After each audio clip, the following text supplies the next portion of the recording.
ఆంధ్రప్రదేశ్లో 16 మంది ఐపీఎస్ని ఆల్మోస్ట్ వీఆర్లో పెట్టి ఎప్పుడూ నిరంతరము డీజీపీ కార్యాలయంలో వాళ్ళు వచ్చి సంతకం పెట్టి రోజంతా కూర్చుని వెళ్ళాలనేటటువంటి ఆదేశాలు ఇప్పుడు సివిల్ సర్వెంట్లో అంటే ముఖ్యంగా ఉన్నతాధికార వర్గాల్లో పెద్ద ఎత్తున చర్చకు దావిస్తున్నాయి. నిజానికి యూపీఎస్సీలో ట్రైనింగ్ పొంది తర్వాత యూపీఎస్సీ ద్వారా సెలెక్ట్ అయ్యేటటువంటి ఐఏఎస్, ఐపీఎస్, ఐఎఫ్ఎస్ ఇటువంటి ఉన్నత సర్వీసుల్లో పనిచేసే వాళ్ళకి చట్టబద్ధంగా కొన్ని ప్రత్యేక హక్కులు ఉంటాయి. తర్వాత ఏ ప్రభుత్వం అధికారంలో ఉన్నప్పటికీ నియమ నిబంధనల్ని పాటించాల్సినటువంటి బాధ్యత వారిపై ఉంటుంది. కానీ 16 మంది ఐపీఎస్లు అంటే నిజానికి రాష్ట్రాల్లో మాకు తగినంత మంది ఐఏఎస్, ఐపీఎస్లు లేరు అంటూ నిరంతరము కేంద్ర ప్రభుత్వం నుంచి సంఖ్యను పెంచుకోవడానికి రాష్ట్రాలు ప్రయత్నిస్తూ ఉంటాయి. ఎందుకంటే వీళ్ళు అడ్మినిస్ట్రేటివ్ పరంగా చాలా కీలకంగా ఉంటారు. తాము అనుకున్నటువంటి విధానపరమైనటువంటి వాటిని ఎగ్జిక్యూట్ చేయడంలో చాలా ముఖ్యమైనటువంటి పాత్ర పోషిస్తారంటూ ప్రభుత్వాలు ఎప్పుడూ కేంద్రం నుంచి అధిక సంఖ్యలో ఐఏఎస్, ఐపీఎస్ని శాంక్షన్ చేయించుకునేందుకు ప్రయత్నిస్తాయి. అటువంటి పరిస్థితుల్లో ఇప్పుడు ఆంధ్రప్రదేశ్ అన్నటువంటి నేపథ్యంలో 16 మంది సీనియర్ ఐపీఎస్ని అంటే వాళ్ళు ఆల్మోస్ట్ 15 ఏళ్ల నుంచి 25 ఏళ్ల వరకు సర్వీస్ ఉన్నటువంటి ఐపీఎస్ని ఖాళీగా కూర్చోబెట్టడము, వాళ్ళ యొక్క పాత్ర అనుమానాస్పదం అని చెప్పడము, ఇదంతా నిజంగానే సివిల్ సర్వీసెస్లో కొంత ప్రమాణాలు దిగజారుతున్నాయా, నైతిక విలువలు దిగజారుతున్నాయా, ఎస్ బాస్ అంటూ ప్రభుత్వంలో కూర్చున్నటువంటి వాళ్ళు ఏం చెప్తే అది చేస్తూ వాళ్ళు వృత్తిపరమైనటువంటి నైపుణ్యాన్ని కనబరచలేకపోతున్నారా, ఎంపిక చేస్తున్నటువంటి యూపీఎస్సీకి కావచ్చు లేదంటే తమకి విధి విధానాల్ని నిర్దేశించేటటువంటి గైడ్ లైన్స్ని కావచ్చు వీళ్ళు ఉల్లంఘిస్తున్నారా, అంటే స్వార్థానికి పోతూ తాము నిజమైనటువంటి అంటే నిజానికి ఐఏఎస్, ఐపీఎస్ లాంటి పోస్టుల్లో చూస్తే కనుక వాళ్ళని ఏ ప్రభుత్వం అధికారంలో ఉన్నప్పటికీ నియమ నిబంధనల ప్రకారము రూల్ బుక్ ప్రకారం వెళితే కనుక కీలకమైనటువంటి అనుకున్నటువంటి పోస్టింగ్లు ఇవ్వకపోవచ్చు, కానీ వాళ్ళ ఉద్యోగానికి వచ్చేటటువంటి డోకా కానీ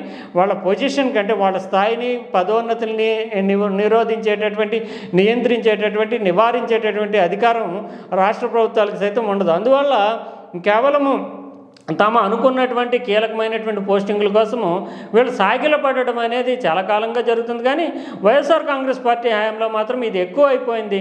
వేధింపులకు సైతం అంటే ప్రత్యర్థి పార్టీల పైన ఉండేటటువంటి నాయకుల్లో వేధింపులకు సైతం ఐపీఎస్లు పాల్పడడం అనేది దాని పర్యవసానంగానే 16 మంది ఐపీఎస్ని పక్కన కూర్చోబెట్టాల్సి వచ్చింది అంటూ తెలుగుదేశం పార్టీ కానీ కొన్ని మీడియా వర్గాలు కానీ వాదన చేస్తున్నాయి. ఏదేమైనా ఇటువంటి ఉదంతాలు ప్రభుత్వాలకి అదే సమయంలో ఉన్నతమైనటువంటి సివిల్ సర్వీసులకు సైతము మచ్చగానే చెప్పాల్సి ఉంటుంది. ఈ విషయాన్ని ఒక కేస్ స్టడీగా తీసుకుంటూ యూపీఎస్సీ కావచ్చు లేదంటే సివిల్ సర్వెంట్లకు సంబంధించినటువంటి బదిలీలు, ఇతర వ్యవహారాలను చూసేటటువంటి department of personnel and training కేంద్ర ప్రభుత్వం కానీ దృష్టి సారించి ఇటువంటి ఉదంతాలు ఎందుకు పునరావృతమవుతున్నాయి, రాష్ట్రాల్లో ఉండేటటువంటి ప్రభుత్వ అధినేతలు చెప్పినట్లుగా వారి చేతిలో పనిముట్లుగానే ఉన్నతాధికారులు పనిచేయాల్సి ఉంటుందా, నిబంధనలను పక్కన పెట్టి మరీ అక్రమాల అవినీతిలో ప్రభుత్వ అధినేతలకి రాజకీయంగా సహకరించాల్సి ఉంటుందా, ఏం గైడ్ లైన్స్ కొత్తగా రూపొందించుకోవాలా, సంస్కరణలు చేపట్టాల్సినటువంటి అవసరం ఉందా,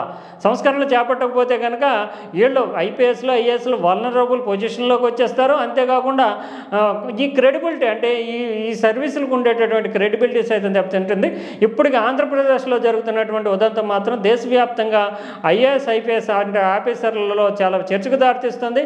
నిజంగానే 16 మందిని పక్కన పెట్టాల్సినటువంటి పరిస్థితి ఉందంటే దేశంలో రేపొద్దున ఎన్ని ప్రభుత్వాలు మారుతున్నప్పుడల్లా, ప్రభుత్వం మారినప్పుడల్లా 20-30 మంది అధికారులు జీతాలు తీసుకుంటూ వృత్తిని ఖాళీగా కూర్చోవాల్సినటువంటి పరిస్థితి, గతంలో తప్పులు చేశారనేటటువంటి ఉదంతాలు వెలికి చూడడము, వీళ్ళ మీద నిజంగానే సీరియస్గా UPSC and department of personnel and training department ఏదైతే కేంద్ర ప్రభుత్వంలో ఉందో అవి రెండు దృష్టి సారించి సంస్కరణ చేయాలి. అదే సమయంలో రాష్ట్ర ప్రభుత్వాలకు సైతం నిర్దిష్టమైనటువంటి గైడ్ లైన్స్ ఇవ్వాల్సినటువంటి అవసరం ఎంతైనా కనిపిస్తుంది. లేకపోతే వాళ్ళ చేతిలో పనిముట్లుగా ముఖ్యంగా ప్రభుత్వాల్లో ఉండేటటువంటి ముఖ్యమంత్రులు, మంత్రుల చేతిలో ఐఏఎస్, ఐపీఎస్ వంటి సర్వీసులు పనిముట్లుగా మారిపోవడం మాత్రం దురదృష్టకరము, బాధాకరము. అంతేకాకుండా వీళ్ళు తమ యొక్క నైతిక విలువలు, వృత్తిపరమైనటువంటి విలువలను పక్కన పెట్టేసి స్వార్థానికి పాల్పడుతూ అంటే వీళ్ళు నిజానికి ప్రభుత్వ అధినేతలు చెప్పేటటువంటి వాటిలో నిబంధనలు ఉల్లంఘించేటటువంటి పరిస్థితి ఉంటే కేంద్ర ప్రభుత్వానికి, కేంద్ర సర్వీసులు కానీ ఇతర సర్వీసులకు డిప్యుటేషన్ మీద అయితే వెళ్ళేందుకు అవకాశం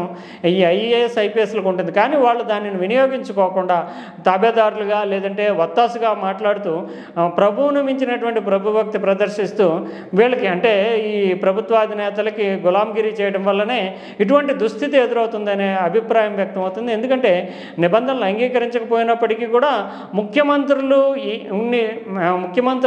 మెప్పు పొందడానికి, ముఖ్యమంత్రులను ఆకర్షించడానికి వీళ్ళే కొన్ని సలహాలు ఇస్తూ నిబంధనలు పక్కన పెడుతున్నటువంటి ఉదంతాలు సైతం ఉన్నాయి. ఏదేమైనా ఆంధ్రప్రదేశ్లో ఇప్పుడు నెలకొని ఉన్నటువంటి పరిస్థితి సివిల్ సర్వీసెస్ అధికారులకి ఒక గుణపాఠంగా చెప్పాలి.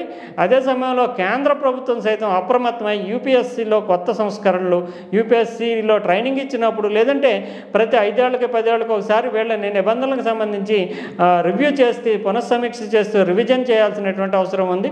Department of training and personal వాళ్ళు ప్రత్యేకమైనటువంటి గైడ్లైన్స్ తమ సిబ్బందిని కాపాడుకోవాల్సినటువంటి అవసరం సైతం కనిపిస్తోంది.